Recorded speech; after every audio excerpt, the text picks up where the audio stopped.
Hello? I think we're on mute.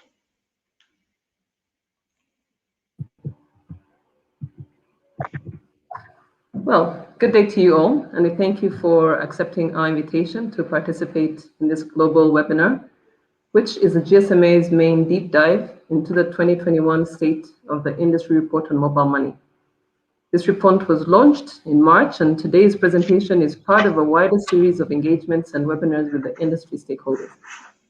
Later in the year, we'll also present more regional focus insights, including Asia, Latin America, and Africa, and we invite you to participate in these sessions too. I'm Julianne Moihire, and I'm Director of Insights and Data for the Mobile Money Program at the GSMA.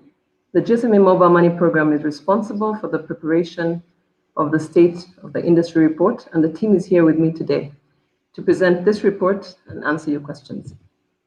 Allow me to introduce our speakers today. Simon Anderson, who is the Data Manager within the Mobile Money Program at the GSMA, and leads the analytical work that goes into the State of the Industry Report.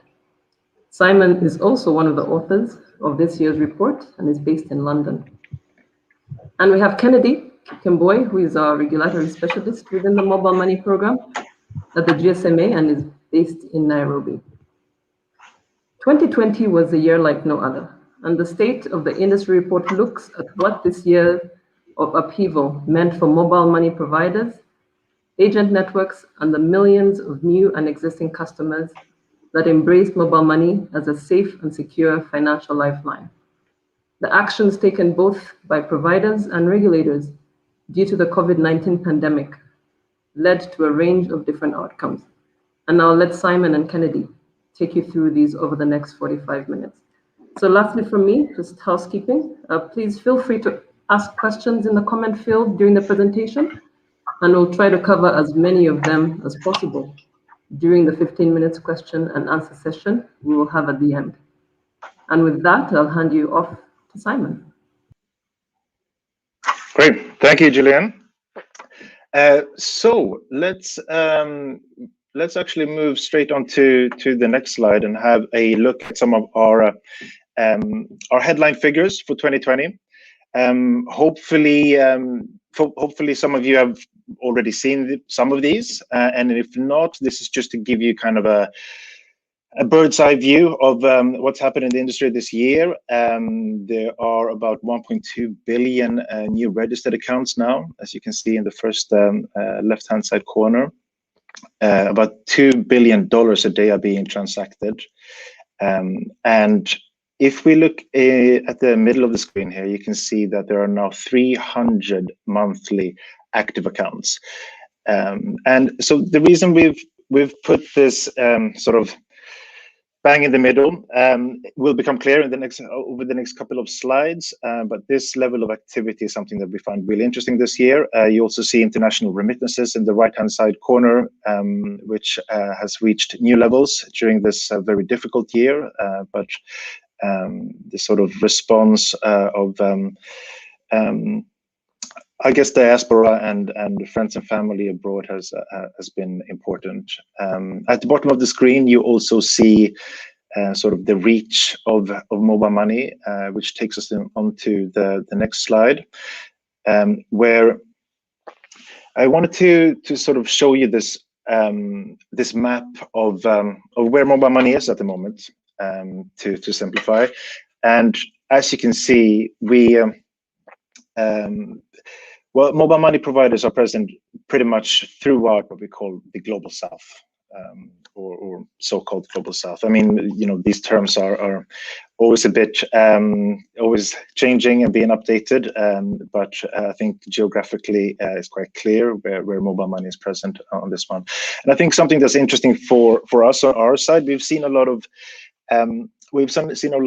new services being launched and relaunched also in middle income markets. So we see, you know, new activity in South Africa, Morocco, even in Mexico. So mobile money is growing and changing as always. I should say one thing for this map though, that sort of the number of services available is per country, it shouldn't be seen as a proxy for how successful mobile money is in a country. This is just about how many services are present in this country. So, for example, we shouldn't think that Morocco here is more successful of a mobile money country than Mozambique, for example. One last thing, I guess, just to be super clear, like when we talk about mobile money, these are both MNO-led, so that's mobile network operator-led, bank-led solutions, fintech-led solutions, as long as these services are available to the unbanked and have a physical transactional network where you can cash in and cash out and so on. There's more definitions on our website if you want to have a closer look at that. But if we go straight into the next section and we start looking at accounts,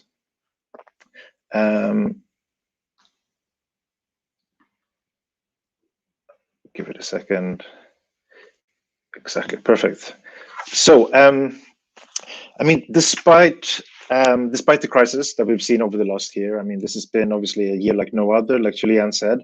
The industry has continued to grow, and the number of registered accounts, as you can see here on the left-hand side, just below, grew by 13% year on year. And in absolute terms, that means they added 136 million accounts.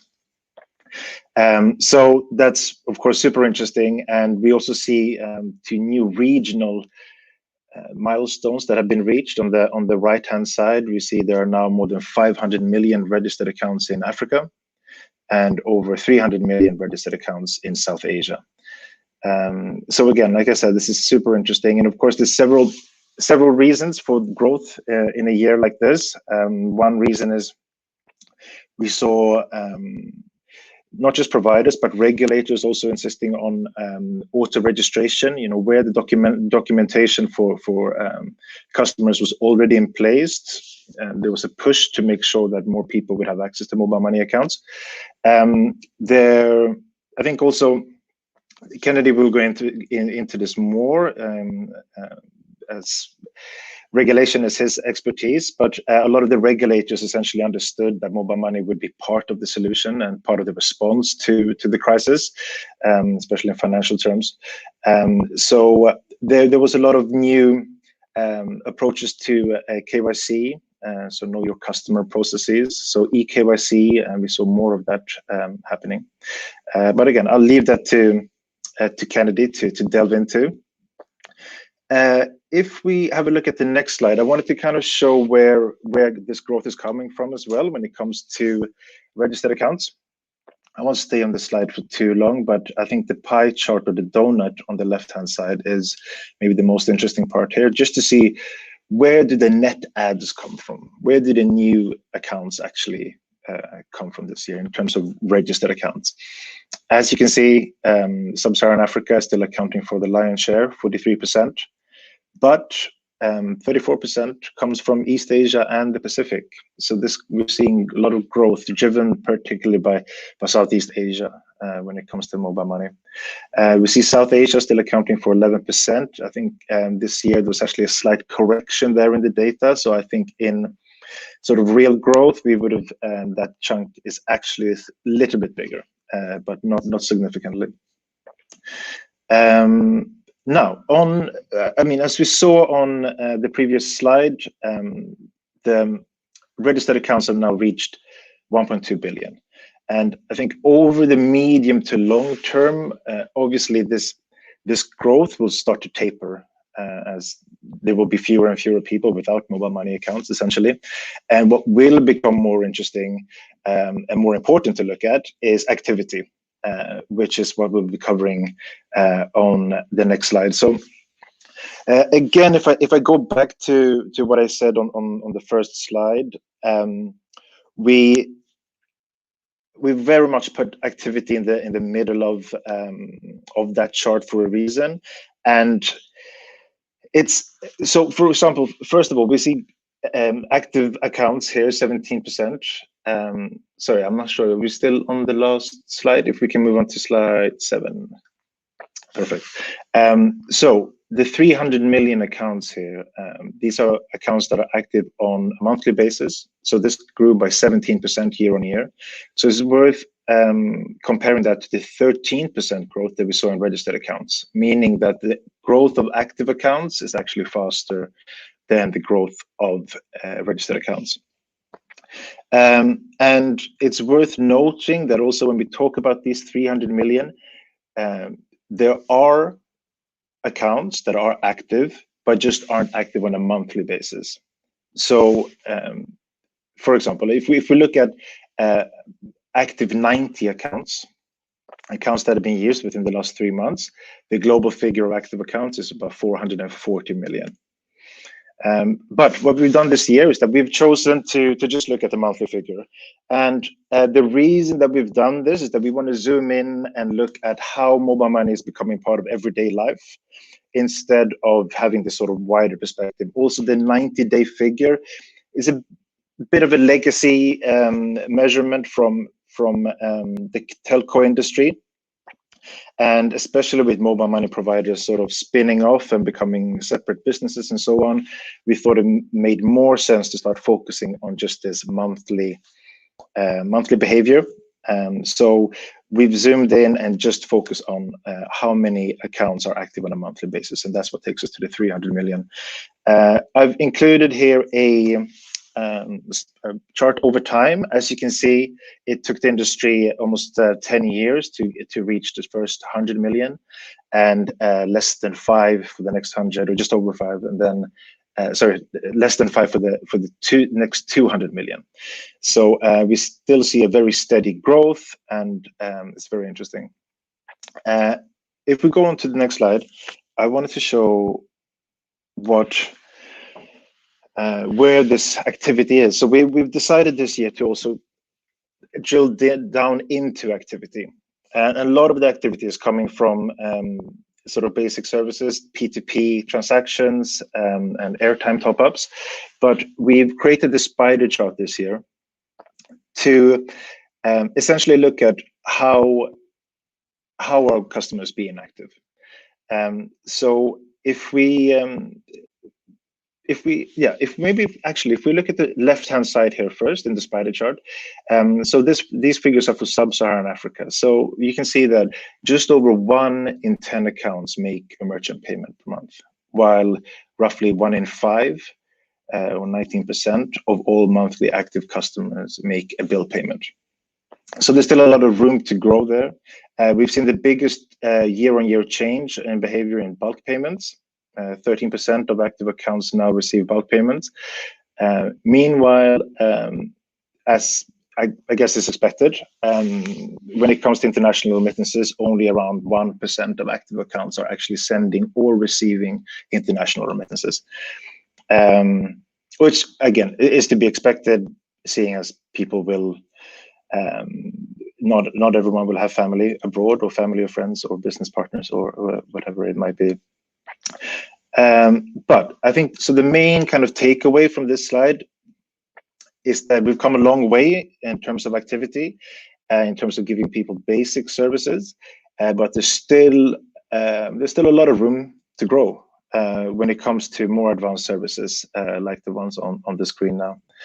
And again, I think, like I was saying on the previous slide, like the reason why we're focusing more and more on this is that registered accounts as a measurement, hitting 1 billion, 1.2 billion, and that growth is telling us less and less, to be frank, and zooming in on activity and how activity and who's being active. And we hope to be able to look at more at who the different customer groups are as well. But I think from our perspective, the most where we can add the most value is to look how accounts are being used. But let's not dwell on that too much further. If we go into the next section, so I wanted to talk about the agent network, which well, it remains sort of the core asset of the mobile money industry. All the corner shops and mom and pop shops across continents and across developing countries where money is being digitized on a daily basis. And really, it's this agent network that makes mobile money accessible to all. So it remains this core asset of the industry. And maybe for this slide, if we start with the figures at the top, and just as we saw with accounts, the number of registered agents grew with the crisis, through the crisis. In fact, we saw the number of registered agents grow by 14%, which is the highest increase in registered agents in the last 3 years. So that's quite significant. And on average, more than $500 million is digitized every day. So that's being cashed in. Now, if we look at the chart below, it's we can kind of see how this initial outbreak it had an impact on the activity of the distribution network.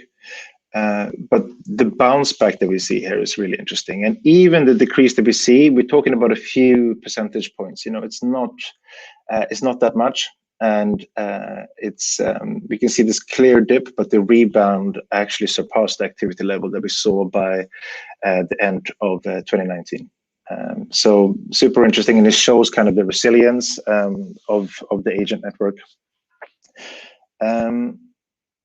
Now, on the next slide, this is something new that we did this year. So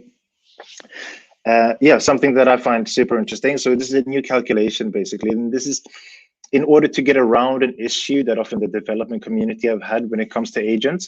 And essentially, we know that there's double counting when it comes to the total number of registered agents. When we look at that figure, we know that there's double counting. And the reason we know that is that, of course, a corner shop in any given country, let's say Tanzania, might be an agent for one provider, but also be an agent for provider B.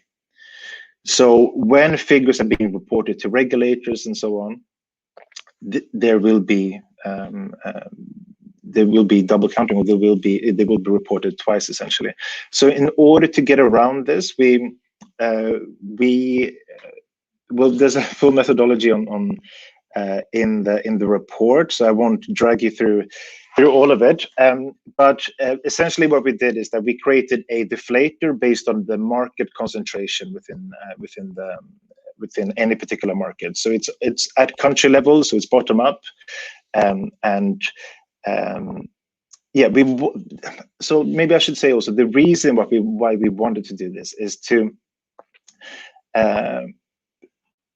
basically, by estimating how many unique distribution points there are in the region, we could potentially open up the agent network more and let it be leveraged better by governments, but also international NGOs when it comes to direct cash and voucher assistance, and sort of rapid response in times of crisis and so on. To know exactly how many unique points of distribution there are could be crucial to know. And this is an estimate, but we think that because of our detailed data on agent networks at not just country level, but at service level globally, we felt that we almost had a responsibility to create a deflator to at least help guide the development community to better leverage agent networks.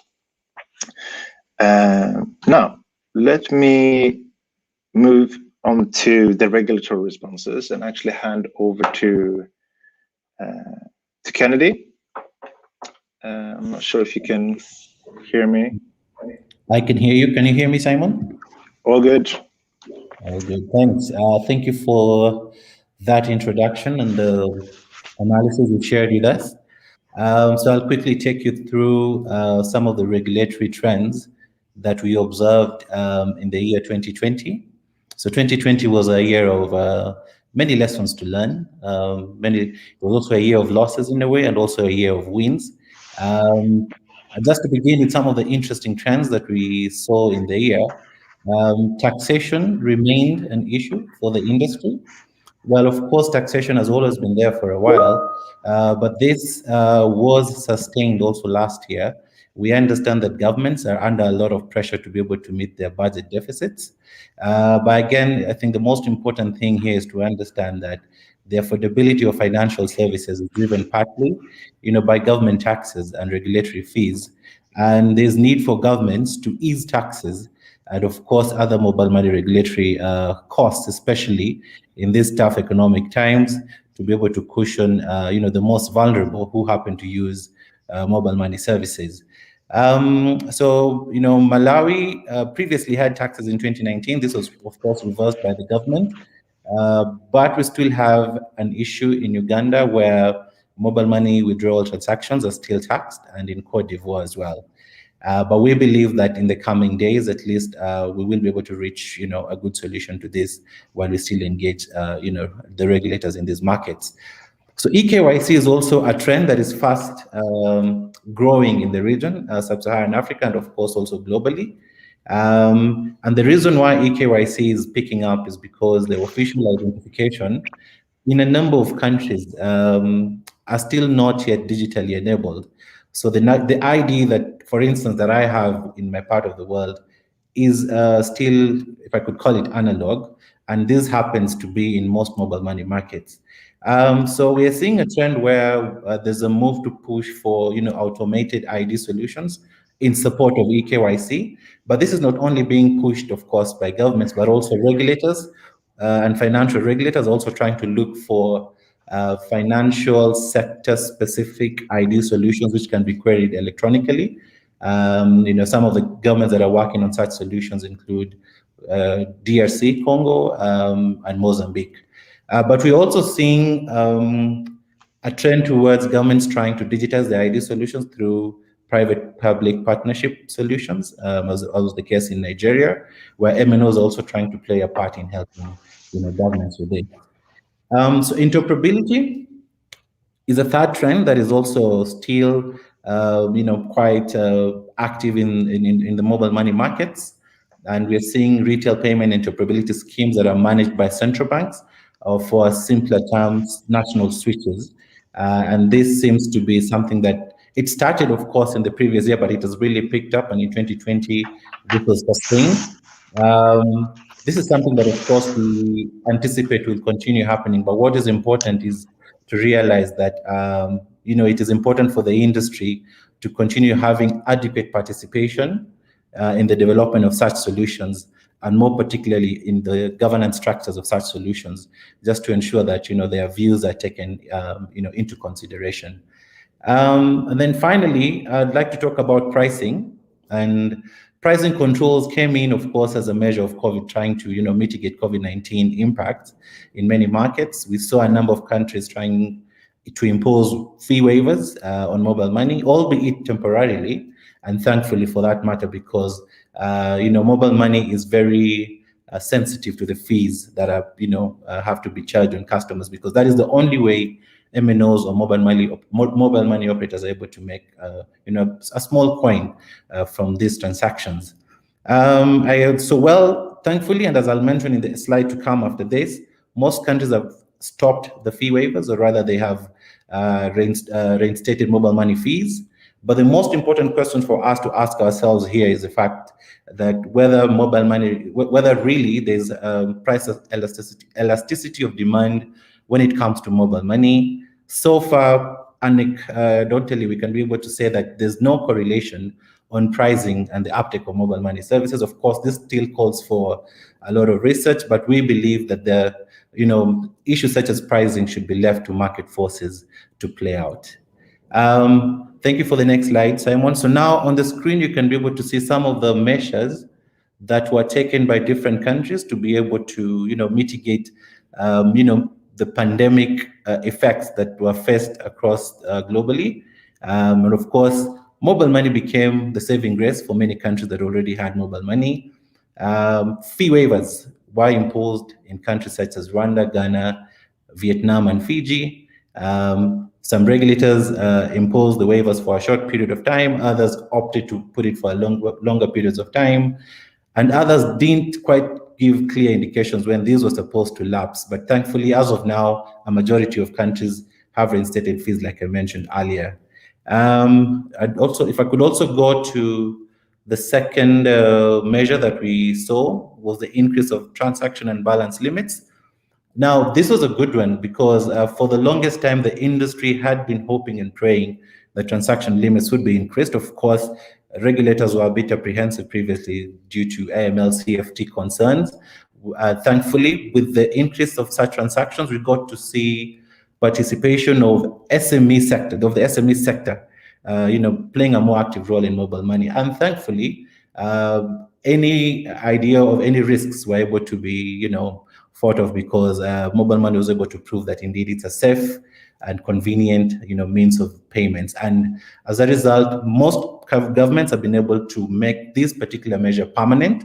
And so this was not only captured as a COVID-19 response, but now most regulations have allowed for increased transaction limits. Countries that did this included Myanmar, Peru, Bangladesh, Rwanda, Ghana, Kenya, Tanzania, among others. Now, I'd also like to talk about one of the measures, which was flexible KYC requirements. This was implemented in many countries as well. West Africa Monetary Union states, by BCIO, which is the regional regulator for that particular part of the world. Other countries that also implemented flexible KYC requirements were Guinea, Ghana, Pakistan, Sri Lanka, among others. Some of the measures that we saw around flexible KYC was included, allowing SIM card registration details to be used for opening mobile money accounts automatically and remotely. So in particular markets such as Ghana, customers did not have to go to a physical mobile money agent outlet to be able to register for mobile money, but they could be able to do it at the comfort of their homes as long as the SIM cards were activated for use using the SIM card KYC procedures. So this is good. We see this as one of the measures that we hope and believe should be made permanent in many markets, because limited physical human interaction may continue to be here with us for a while. I mean, we are still in the middle of the pandemic, and we hope that other countries will emulate this. So like I mentioned, Ghana was one of the countries, and Eswatini has also been able to implement particularly remote onboarding of mobile money accounts, which is quite good. Another measure that we saw, which was not necessarily a government measure, but also proactively put in place by the industry, is the support to mobile money agents, who of course were also impacted by the pandemic, but there was need to cushion them, particularly around liquidity. A number of mobile operators were quick to try and implement solutions around how they could support, liquidity for agents, and of course also with government support and regulatory support as well. We also saw a number of governments designating mobile money agents as essential service providers. As you may recall, at the onset of the pandemic, and also still currently in some part of the world, there was limited physical movements, and you had to stay in your house for longer periods of time. We saw a number of markets allowing mobile money agents to be able to move, just like other essential service providers, which is a welcome move, and one that we also hope will be maintained as we continue to go through the pandemic. So that will be it for me, Simon. Over back to you.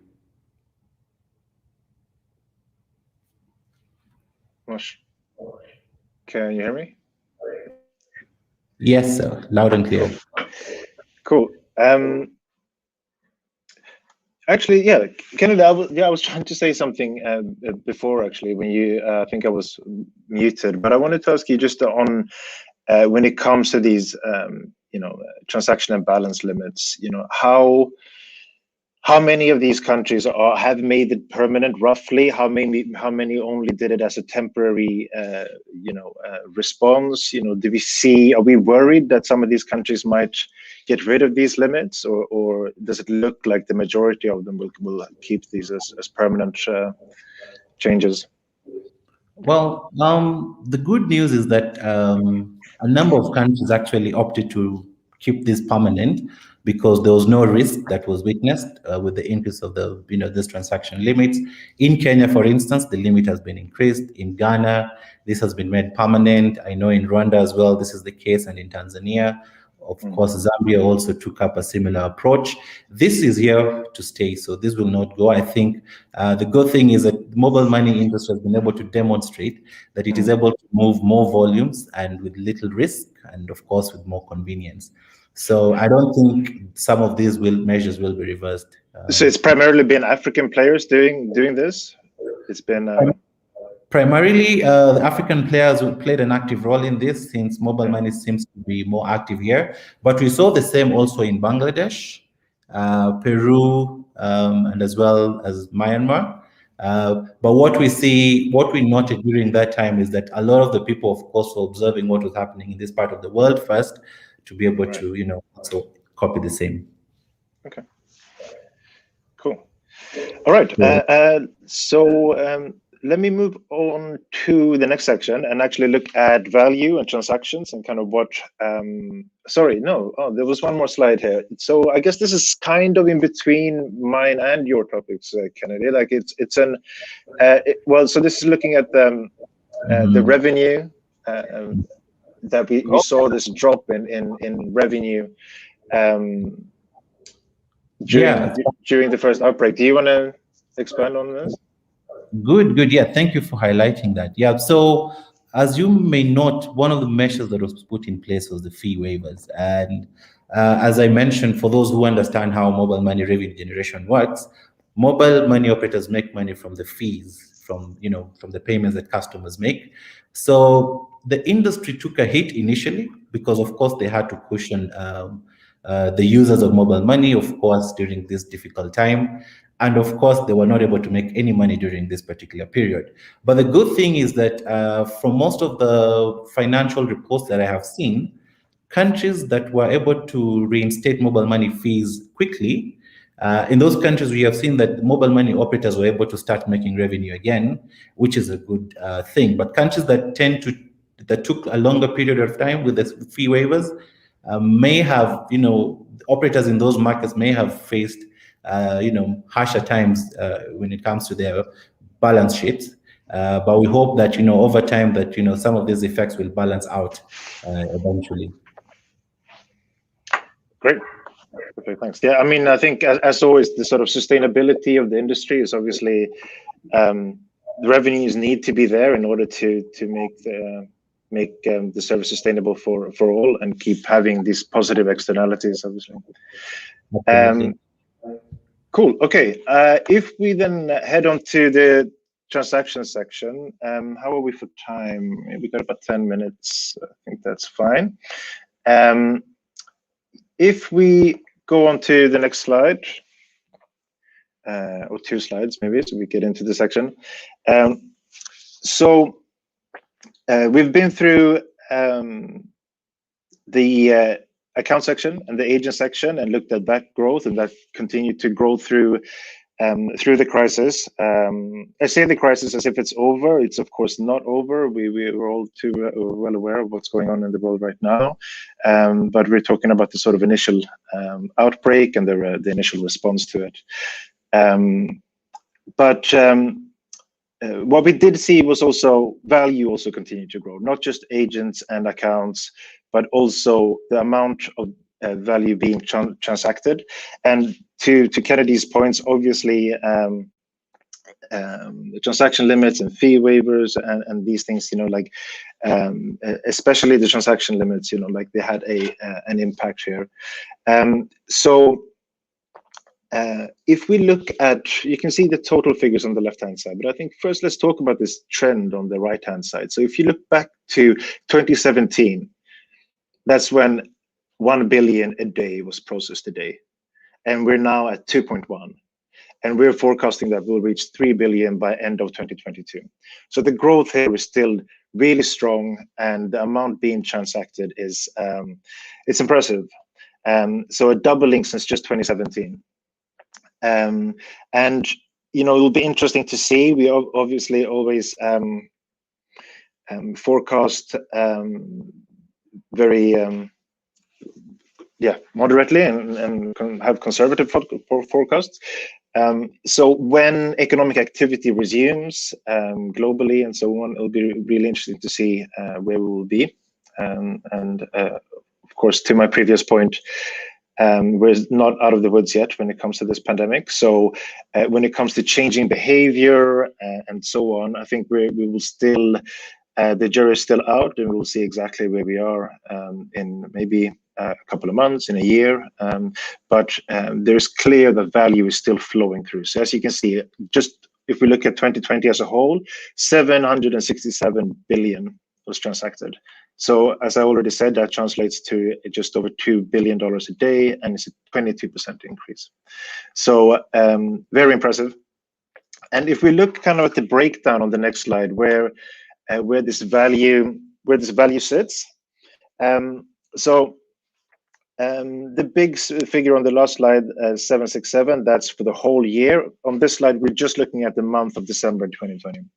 So zooming in a bit, and you have your core categories on the left-hand side and your subcategories on the right-hand side. So as you can see, we have digital in dark blue, and then we have digital out in orange, and then we have circulating value in well, light blue, maybe we should call it. So these three together, they account for 57% of all value, and this is the chunk that are digital transactions. So digital transactions now account for 57% of all transactions. And again, that's kind of what I was getting at on the last one. It will be super interesting to see where we will be in this sort of this ratio, digital to cash transactions, once economic activity really comes back across our markets. Yeah, I guess a bit of a wait and see. But what we know has happened, and what's been taking place is this, not just mobile money providers themselves, but also the wider ecosystem and the partnerships. If we go to the next slide, we're covering a bit of how important partnerships are, and we see, when it comes to bill payments or bulk disbursements or merchant payments, these are all based on initially often bilateral partnerships, but increasingly we're seeing these also being built on open APIs. So 24% of all providers now have open APIs, so that third parties can connect to the mobile money platforms. And so, yeah, apart from the fact that people are transferring more P2P payments to each other, digital flows are very much being driven by partnerships. So if we look at the orange sort of bubble here on the left-hand side, when it comes to billers, these are both public and private billers, schools, utility companies. So this is on average, services are connected to 104 billers, 18 government agencies, and 14 utility companies. And I should say this figure of utility companies, I'm sure it can raise a few eyebrows, but that comes from that in some countries there will be regional utility companies, or there will also be a lot of pay-as-you-go solar solutions. Still on average, each mobile money provider is connected to 14 of these utility services. Bulk disbursements, on the right-hand side, on average, mobile money providers are connected to 58 of these, or 58 organizations providing bulk disbursement. So it depends a little bit of where you are in the world. In Africa, for example, bulk disbursements are dominated by salary payments, so business-to-person payments, whereas if you look at Latin America, and especially this year, of course, we've seen government-to-person payments play a huge role. And I urge anyone watching actually to have a look at our data. I'll share some links towards the end of the presentation. But the sort of uptake in activity that we've seen in Latin America is really interesting. And I think it's the role of government when it comes to mobile money. It's always potentially, not always, but potentially a sensitive one. But if it's done right, a lot of people can be reached very quickly, and especially in sort of middle income countries where there are smaller parts that might be unbanked, that might struggle to be able to receive social payments and so on. This is where mobile money, the sort of rails of mobile money, could be really useful and useful for bulk disbursements. 14,000 merchants on average. That's what each mobile money provider is connected to. So this figure is growing by the day, and it's harder and harder to sort of track as well because of online merchants coming on board, and like how do you count online merchants versus your sort of local corner store. But to sort of bring it back a bit, so the reason why all of this is important this year is that partnerships have been key in tackling the crisis. So with these new partnerships forged, we really hope that ecosystem transactions will continue to grow, especially when economic activity comes back. So partnerships is something that we of course hope will increase by the day. If we move on to one of the sort of subsets of this and actually take a look at merchant payments, I'll speed up a bit here, I think, in interest of time. But when it comes to merchant payments, we saw this merchant payments actually grew faster than last year. Of course, it allowed people to avoid handling cash, obviously, but we saw transactions grow by 43%. If you compare it to the 28th from 2019, it's quite impressive that during a year like this, we still see not just double-digit growth, but almost 50% growth, and again increased transaction limits and balance limits also meant that more money could be held and transacted by merchants and individuals, of course. In interest of time, I'll hop on to the next one, which will touch on the bulk payments. Just to make it super clear, how this really illustrates the response during the initial outbreak. So this looks at the number of unique customer accounts receiving government-to-person payments by region. So as I was saying before, when it comes to Latin America, you can see this big gray chunk in the middle coming from Latin America. So that led to activity rates coming up, and the millions of people managed to receive payments from governments through mobile money. And Latin America is almost putting the others to shame a bit, but obviously the growth in East Asia and South Asia here are almost doubling. So very impressive at what can be done with bulk disbursements in time of need. I'll move on to the next slide. I think I'll have to take a couple of more minutes here. We'll make sure we leave enough for Q&A, but I just want to really talk about this one properly. This is international remittances, as you can see, and this is another way, of course, how mobile money helped to alleviate the pressure of the crisis and facilitating the flows across borders. And as you can see on the chart, we actually have the highest growth of international remittances in the last 5 years. So for the first time, more than 1 billion is being transacted every month. And so that totaled 12.7 billion in 2020 as a whole.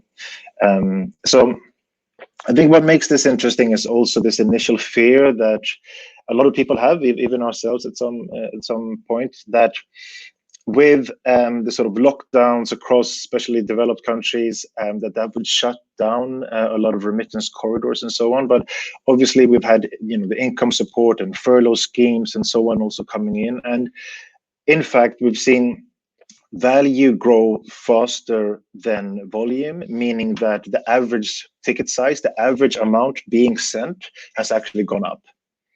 So we'll look in more and more into this. This is a super interesting topic. I think, but it seems to be clear that during the crisis, family and friends abroad came to the aid of those those back home. So even in sort of non-traditional remittance markets in East Africa, we've seen these figures really come up. Now, this is sort of our last chart here before before a bit of other business. I wanted to touch on this one. Kennedy spoke about interoperability before, and I think this is another side of interoperability that we find super interesting and really important. And we saw this is the flows between platforms, mobile money platforms and banks. Sorry, I jumped ahead a bit. But as you can see, the growth here, again, fourfold. If you look back over the last couple of years, we see now 68 billion flowing between banks and mobile money platforms in 2020. And the reason it's so important, of course, is that it helps to avoid creating a two-tier financial system or parallel economies, and it's also showing that mobile money and banks have a complementary relationship, that they are not fighting over necessarily the same pie, but together they can kind of grow the pie. And the flows to and from banks and mobile money platforms is fairly equal, as you can see with these stacked bar charts. But I'll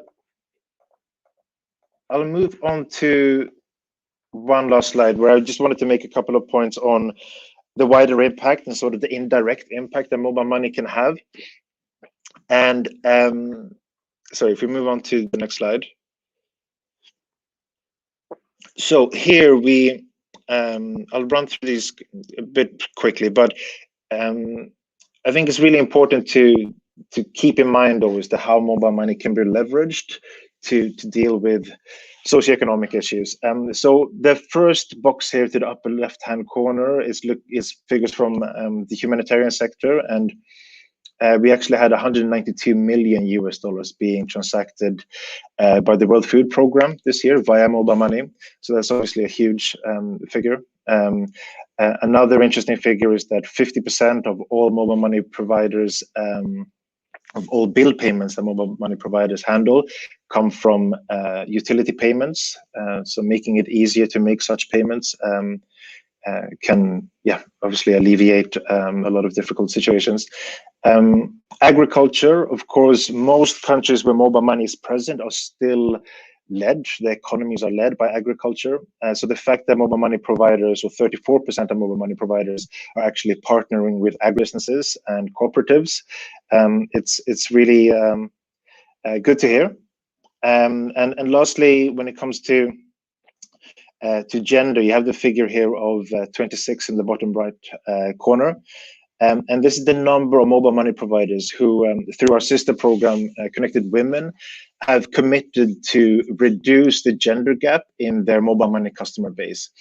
And the reason why this is important is that at a global level, women are still 33% less likely to use mobile money than men.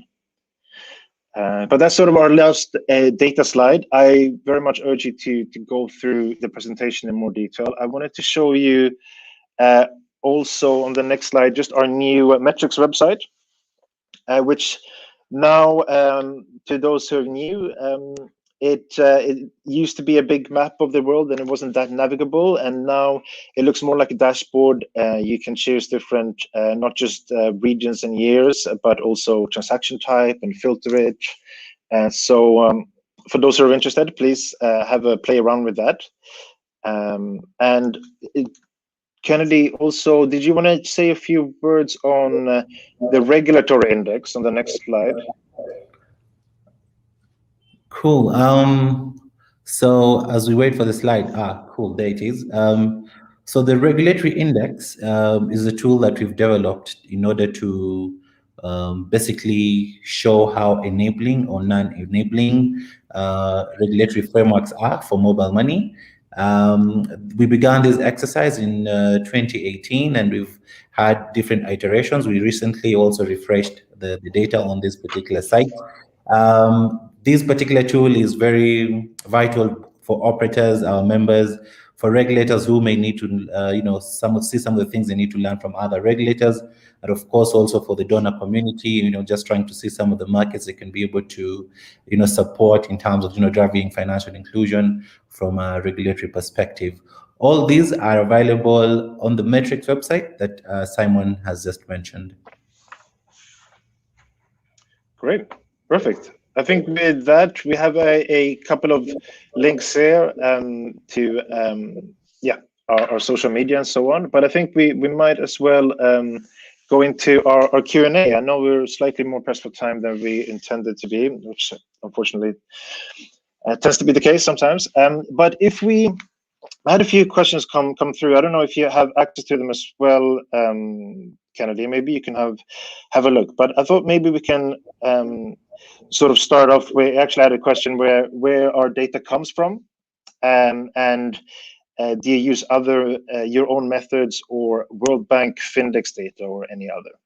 And maybe that's something I should have covered a lot earlier. Actually, sort of when you're part of the process, you forget kind of how things might seem from the outside. So we gather our own data. So my own team actually runs the data collection. So once a year, first week of July, usually we start collecting the new data. So it's quite detailed. It's obviously on pretty much everything we've gone through here. So accounts, agents, volume, value, and so on. And what we then do is that we gather that from last year we had about 116 providers participating. That is the vast majority of the market in terms of the value being transacted. So we're very comfortable with that sample. And then we analyze that data for a couple of months. We forecast another 2 months on that, and then we publish our report by end of Q1 every year. So all of the data is collected on our side. We also sometimes, to strengthen a few arguments, we look at consumer data, which we gather through our GSMA-wide consumer survey. It's basically a demand side survey. So on the mobile money side, we work with supply side data. We gather that directly through the providers, and then we also make sure that we always have our hand on the pulse, so to speak, to make sure that we also hear directly from consumer views. So when we do a consumer survey in a consumer country, we make sure that there is a minimum of 1,000 respondents. So that's around the country. We make sure that there's a good split between urban, rural, and so on. But yeah, hope that answers the question. Kennedy, did you have any reg stuff on your side that you wanted to deal with? Yeah, well, I've seen a question. Somebody has asked whether, the flexible KYC measures that were put in place last year had any benefits. And so I'll just try to speak a bit on that. Yes, definitely. The reason why central banks and policymakers put these measures in place was to try and, drive the digitization of payments, and more particularly through mobile money. As you may all know, mobile money can only be accessed using a phone that has a SIM card. A number of countries already had many subscribers who were registered, but they were not, registered on mobile money. And so, for instance, allowing for, remote onboarding of mobile money accounts helped those customers who already had SIM card registrations in place to be able to just have, automatically activate mobile money wallets on their phones. I think this has been beneficial, and as you see in the numbers presented, the activity rates increased, and we believe this is one of the reasons that drove this up. But then again, perhaps I should also try and talk about the vulnerable groups. When you look at people like the refugees, who in most cases, or forcibly displaced persons and all that. Most of the time, they may not be able to have a national ID to be able to prove their identity to open a mobile money account. What we saw in some countries that also had flexible KYC is that such people were able to partake more. In the mobile money space, countries such as Jordan, which has, a very high number of refugees. We are happy to note that these refugees were not locked out during this particular period where everybody was facing this pandemic. Important to note is the fact that during such times, many countries tend to see inward and forget, our visitors, particularly refugees, and this particular measure was able to cushion this group of people. So I'll be able to take that. I know there are a number of questions, so I think some of them we'll be able to answer them later, but I guess... Yeah, no, exactly. We've had quite a few come through, as tends to be the case, but more than happy to deal with these online afterwards. I think we can actually answer directly on the LinkedIn page. Had one on, actually, maybe this is something for you as well, Kennedy, just on how can mobile operators mitigate anti-money laundering and terrorism financing risk? Oh, good question. So the thing about AML CFT is, number one, we need to understand that mobile money providers are regulated by central banks, and central banks have regulations in place that mobile operators have to comply with. So far, we understand, of course, and that mobile money operators have the highest levels of compliance when it comes to these regulations. But be that as it may, I think it is important to note that the function of mobile money is to try and move informal cash transactions into a formal setting. I think the more we have transactions, in a manner that can be traced in a more formal setting, the better we are at trying to mitigate AML CFT. Organizations such as the FATF, which normally comes up with AML CFT principles, actually notes that mobile money has been a key ally in fighting AML CFT. But just in a nutshell, I could answer it in many words, but I hope that has answered the question to the person who posted it. Great. Perfect. Thank you. And we had another question actually asking about whether or not we saw new service launches in markets, in unsaturated markets with high unbanked populations. And I think we had launches last year, but many of the launches last year happened in Q1 before sort of economy started locking down. And I think launching a new service is something that's very, very tricky during an emergency, essentially. So I think we kind of have to wait and see how the services that were launched last year, kind of where they will be after economic activity has resumed. I think we're a bit pressed for time. I don't know if we can squeeze in anything short. We had a question, just does mobile money transactions include bank to wallet transactions? It does. And how can providers diversify their revenue models?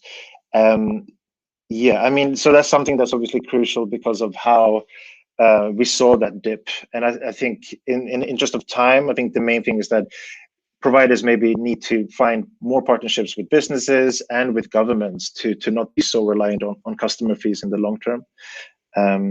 But I think we'll have to leave the other answers for the web. So thank you so much for joining us. I think we have Julianne joining us here again. Yes, perfect. Thank you, Julianne. I'll let you sign us out. Thank you. Oh, I think I'm not sure if we're audio. Perfect. Got it. All right, thank you. And thanks to all for all your participation and a very engaging session today. We apologize, we'll not be able to answer all your questions live, but do know that we will respond to all of you as Simon and Kennedy have confirmed.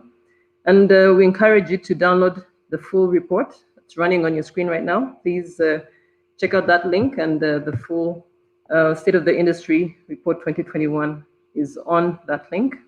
And do reach out to us for any further discussions on this report. Thanks again, Simon and Kennedy, and to the entire Mobile Money team. And I wish you all a wonderful rest of your day. Be safe. Bye. Okay.